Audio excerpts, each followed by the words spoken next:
আরও একটি নতুন ভিডিও নিয়ে হাজির হলাম। এটা ছিল কার্ফু মাছ, অনেকে কার্ফু বলে, অনেকে কার্ফ বলে। কার্ফু মাছে দো পেঁয়াজা। তবে আমি কিছুটা লাস্টে অল্প কিছু পরিমাণে সবজি অ্যাড করেছি, কারণ আমার বাবু মেয়ে সবজি পছন্দ করে, আমি নিজেও সবজি পছন্দ করি।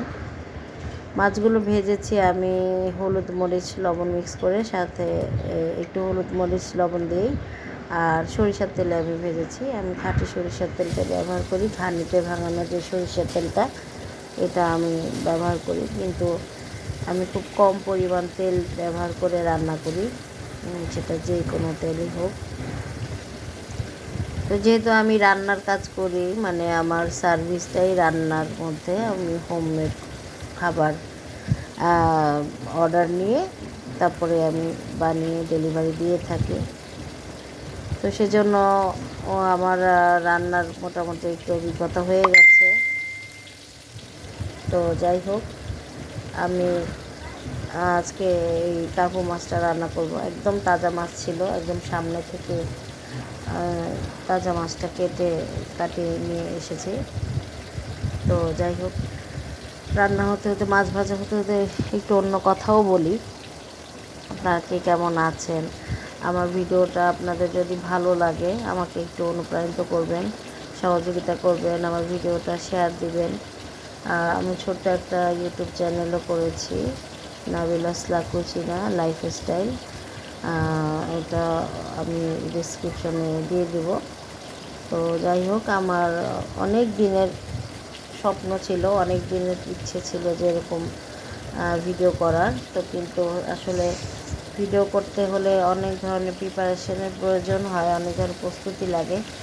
এটা আসলে সবসময় হয়ে ওঠে না, যেহেতু একা একাই সব কিছু করি, এজন্য একটু ঝামেলাই হয়ে যায়। আমার ছেলে ও একটু নিজস্ব কাজে ব্যস্ত থাকে, তারপর যতটুকু পারে আমাকে সহযোগিতা করে, আলহামদুলিল্লাহ। তো যাই হোক, আমি মোটামুটি যেহেতু অনেকদিন যাবৎ কাজ করছি, তা আমার ইচ্ছা আছে যে আমি সামনের দিকে বিদেশি রেসিপিগুলোও আমি শেয়ার করব, এবং চেষ্টা করব যে হেলদি খাবার যেসব রেসিপি হয়ে থাকে, যে অনেকে লো কার্ব, তারপরে লো ফ্যাট এবং হেলদি খাবার পছন্দ করে থাকেন। এখন এটা খুব জনপ্রিয় হচ্ছে, মানুষ এখন দিনেই স্বাস্থ্য সচেতন হচ্ছে, এটা খুব ভালো একটি বিষয়। তো আমি কিন্তু রান্নার কাজগুলো যে করি, আমার যে অর্ডারগুলো থাকে, সেখানেও কিন্তু আমি খুবই পরিমিত বাটার অথবা ঘি অথবা তেল অথবা অলিভ অয়েল, যেই রান্নার জন্য যে জিনিসটা ব্যবহার করা, সেটা খুব পরিমাণ বুঝে আমি ব্যবহার করি। তো এটা আমার কাস্টমাররা খুব পছন্দ করে, যে আমার রান্না অতিরিক্ত তেল থাকে না বা অতিরিক্ত মশলার ফ্লেভার থাকে না, যেটা থাকে মানে একেবারেই ঘরোয়াভাবে বানানো মনে হয়, বা ন্যাচারাল যেটা হয় সেটাই। তো আসলে আমার অনেক কিছুই বলতে এখন ইচ্ছা করছে, বা এখন ভাবছি যে মাঝে মধ্যে অনেক কিছুই শেয়ার করবো আপনাদের সাথে।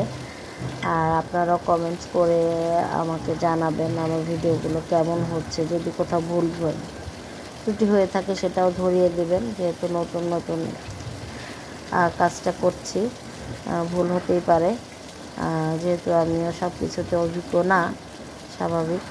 তো যাই হোক, আপনাদের কার কী ধরনের কী মাছ খেতে পছন্দ, বা কে কী ধরনের খাবার পছন্দ করেন, সেটা আমাকে কমেন্টস করে জানাবেন। আমি চেষ্টা করব সামনে আপনাদের পছন্দ অনুযায়ী কোনো রেসিপি শেয়ার করার, সেটা ডেজার্ট হোক, সেটা দেশীয় খাবার হোক অথবা বিদেশি খাবার হোক। যদিও আমি খুব একটা এক্সপার্ট না সব খাবার রান্নায়, তারপর আমি চেষ্টা করি। আর আমার মধ্যে যেটা আছে, যে আমি কখনো কোনো কাজে মানে পিছিয়ে যাই না বা পিছিয়ে থাকি না, কোনো কাজকে আমি কঠিন মনে করি না। কঠিন হলেও সেটাকে আমি সহজভাবে করে নেওয়ার সর্বোচ্চ চেষ্টাটা করি। এটা আমার জন্মগতই স্বভাব বলা যায়। আমার এক্সট্রা আরও কিছু অ্যাক্টিভিটিস আছে, সেগুলোও আমি চিন্তা করছি সামনে শেয়ার করব। মাঝে মধ্যে কিছু ড্রয়িং করা, পেন্টিং করা, হাতের কাজ করা, সুতার কাজ করা, তারপর ওয়াল পেন্টিং করা অথবা ওয়াল যে সে ডেকোরেশন হয় শোপিস ডেকোরেশন, এইসব টুকটাক ডাই কাজগুলো যেটা বলে, এই ধরনের অনেক কিছুতেই আমার আর একটা সময় প্রচুর ঝোঁক ছিল এবং প্রচুর কাজ করেছি। ইভেন আমি হাতে তৈরি গয়নাও বানাতাম, সেটা আবার আমার কাজিনদের মধ্যে সবাইকে আমি গিফট দিতাম। তো ওইভাবে এখন আমার দেখা দেখি আমার মেয়েটাও আল্লাহ রহমতে মাশাল্লাহ অনেকটা, তার মধ্যেও দেখলাম যে আঁকাআঁকির ভালো একটা গুণ আছে, সেও চেষ্টা করে আঁকতে। তো আমি তাকে খুব অনুপ্রেরণা দিই, তার আঁকার জন্য যতটুকু সহযোগিতা করা দরকার আমি করি। তো যাই হোক, এদিকে আমার মাছগুলো মোটামুটি সব প্রায় ভাজা হয়ে আসছে। তো এরপরে আমি যেটা করব, মাছগুলোকে এক সাইডে রেখে আবার পরিমাণ মতো তেল দেব। এই যে এই মেশিনটা খুব দারুণ একটা মেশিন, এটা একটা ম্যাজিকের মতন। এই চপার মেশিনটা আমার বোন আমেরিকা থেকে পাঠিয়েছিল, টেমো যে শপিং ওয়েবসাইট আছে সেটা থেকে। এই চপার মেশিনটা আমার খুবই কাজে দেয়। আর আমি আসলে অনেক ভাগ্যবতী। আমার দুটি বোন আছে, আল্লাহ তাআলা আমাকে দুটি বোন দিয়েছেন, দুজনই আমার বড়। একজন বাইরে থাকেন আর একজন দেশে, উনি জব করেন, একটা স্বনামধন্য স্কুলের টিচার, সিনিয়র টিচার। এই দুটি বোন আমার জন্য আশীর্বাদ। একটা সময় আমার মা যেমন আমার প্রতিটি কাজে অনুপ্রেরণা দিয়েছে, প্রতিটি কাজে আমাকে সহযোগিতা করেছে, আমাকে সাহস দিয়েছে, আমাকে সাপোর্ট করেছে। তো হয় না, মায়েদেরও তো একটা সময় বয়স আসে, সময় আসে, মানে সব কিছু করার সক্ষমতাটা কমে যায়। যেহেতু আমার মা বিভিন্ন রোগে অসুস্থ থাকেন, তবে তার দোয়া ইনশাল্লাহ আমার সাথে সবসময় থাকে। তা আমার দুটি বোন, এরা আমাকে যথেষ্ট পরিমাণে এসব বিষয়ে এত বেশি সাপোর্ট করে, যেটা আমি বলে লিখে প্রকাশ করে বোঝাতে পারবো না। আমার ভাইও আছে। ভাইয়ের ওয়াইফ বেশি আমাকে, মানে আমার এসব কাজকে খুব পছন্দ করে, সেও আমাকে অনেক উৎসাহ দেয় সবসময়ই, মানে আমার কাজের সাথে সাথে সবসময় আমাকে উৎসাহ দেয়, অনুপ্রেরণা দেয়।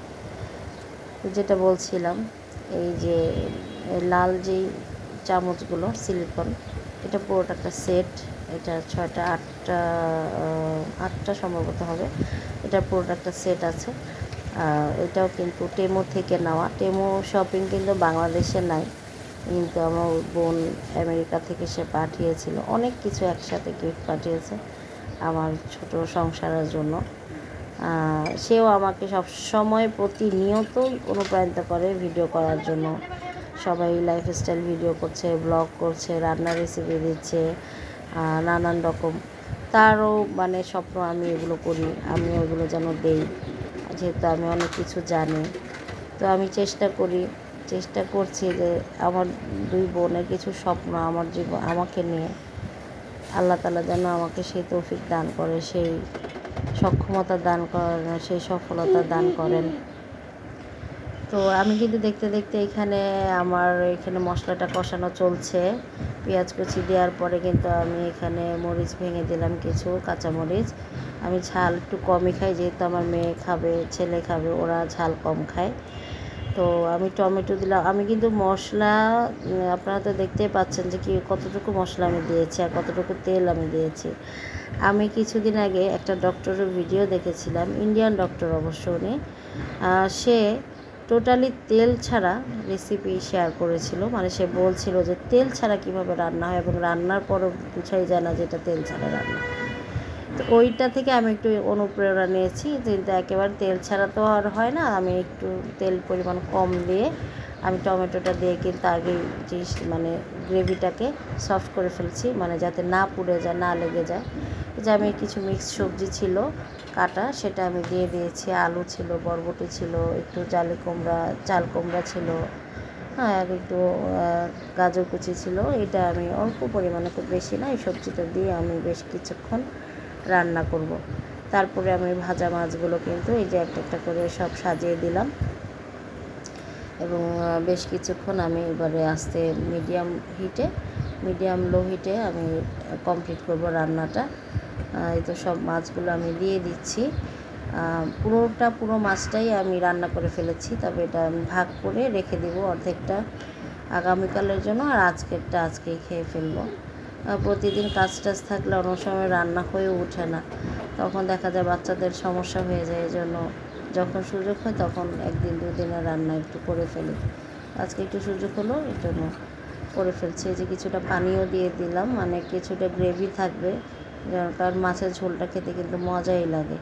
তবে আজকে আমার ব্যাড লাক, আমার ধনিয়া পাতা শেষ হয়ে গিয়েছিলো, আনা হয়নি। তবে ধনিয়া পাতা ছাড়াই তরকারিটা কিন্তু খুব মজাই লেগেছিলো, আলহামদুলিল্লাহ। তো এভাবে যাই হোক, এই রান্নাটা তো চলছেই।